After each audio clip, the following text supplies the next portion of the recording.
Welcome back to a new video. So I'm not going to spend too much time talking about the workout because it wasn't really too interesting, or there wasn't really anything too much to note. Everything kind of moved well, but it was 75 kilos in the snatch and 95 kilos in the clean jerk work, so nothing really that crazy as far as training went.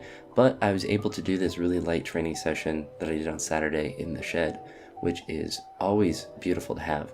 Even though it is the winter and it was pretty cold on this night, but it wasn't unbearably so. My shed is doing quite a good job with the insulation on the door and the sleeping blanket all kind of nailed up there. It actually warms up pretty well, surprisingly well.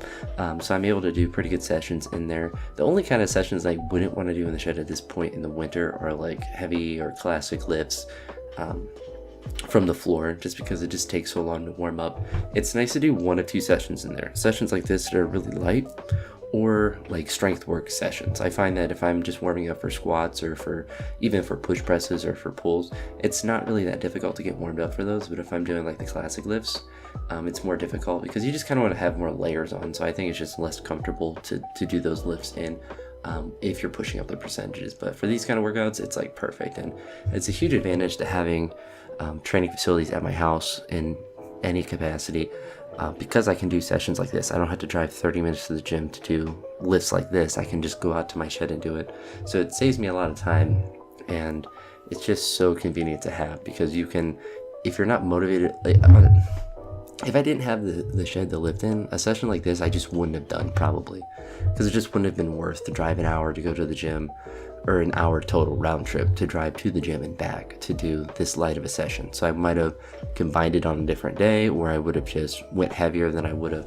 planned on normally. So like, you can regulate yourself better, because you know, like, all right, I can go out to the shed. I'm not having to commit to driving and going all the way there, and trying to get my money's worth of the drive to the gym, because obviously the gas and all of that's expensive, but it's just the time of driving there. If I'm going to drive to the gym, I want to have a very productive session. Like, I want to be doing several exercises because I'm committing to driving there. And that's one of the benefits of going to the gym, is that you kind of commit to doing those sessions. But to have the facilities at the house, you can kind of just get sessions like this done and not kind of burn yourself out and doing heavier stuff all the time.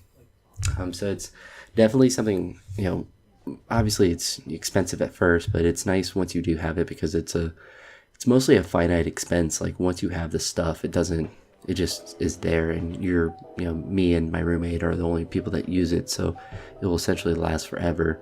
And when you have nice stuff, you have that ability, if God forbid the world shuts down again, or I can't go to the gym for whatever reason, I have the ability to do something at the house, which is always nice. It's always better to have something rather than nothing, and to be able to do something more than just like push-ups and air squats, to be able to go out and whether, if there's a snowstorm, I could still figure out a way to train in the shed if I really wanted to. So, there's always the ability to train, which is nice to have. So that's what I want to talk about for this one. Rather a short video, like I said, just because the workout was short, but productive one nevertheless. But that's going to be it for this one. I'll talk to you all in the next video. I hope you all have a good day.